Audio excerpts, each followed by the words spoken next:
Anda berasa susah nak melangkaji? Belajar berjam-jam tapi susah nak faham?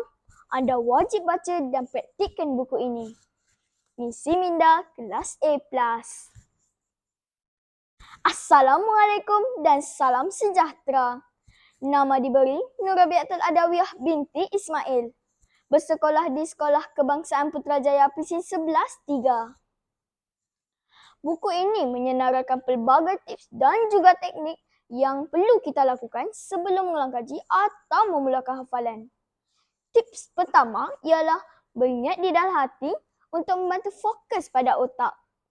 Sebagai contoh, hari ini aku akan melangkaji bahagian matematik iaitu wang, perpuluhan dan juga peratus. Bukannya hari ini aku akan mengulang kaji matematik. Tips kedua pula ialah membaca 5 ayat Al-Quran yang susah sebelum belajar. Tips ini sangatlah luar biasa kerana ianya dapat merangsang otak untuk mudah ingat apa yang kita pelajari. Tapi, kenapa ayat Al-Quran? Ini kerana ayat Al-Quran mengandungi hukum surah,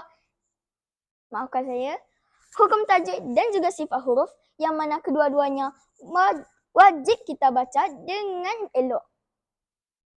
Tips ketiga pula ialah melatih tangan non-dominan. Apa itu tangan non-dominan?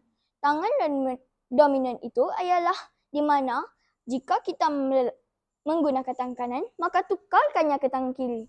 Aktiviti yang seronok ini mampu mengeluarkan kita daripada zon selesa. Kesimpulannya, buku ini adalah bahan bacaan yang sangat bagus untuk bagi mereka yang inginkan otak cerdik, otak yang sihat dan otak yang luar biasa. Tukarkan fikiran negatif kepada positif kerana menuju kejayaan yang tinggi tidaklah semudah apa yang kita fikirkan. Sekian saja daripada saya. Assalamualaikum dan salam sejahtera.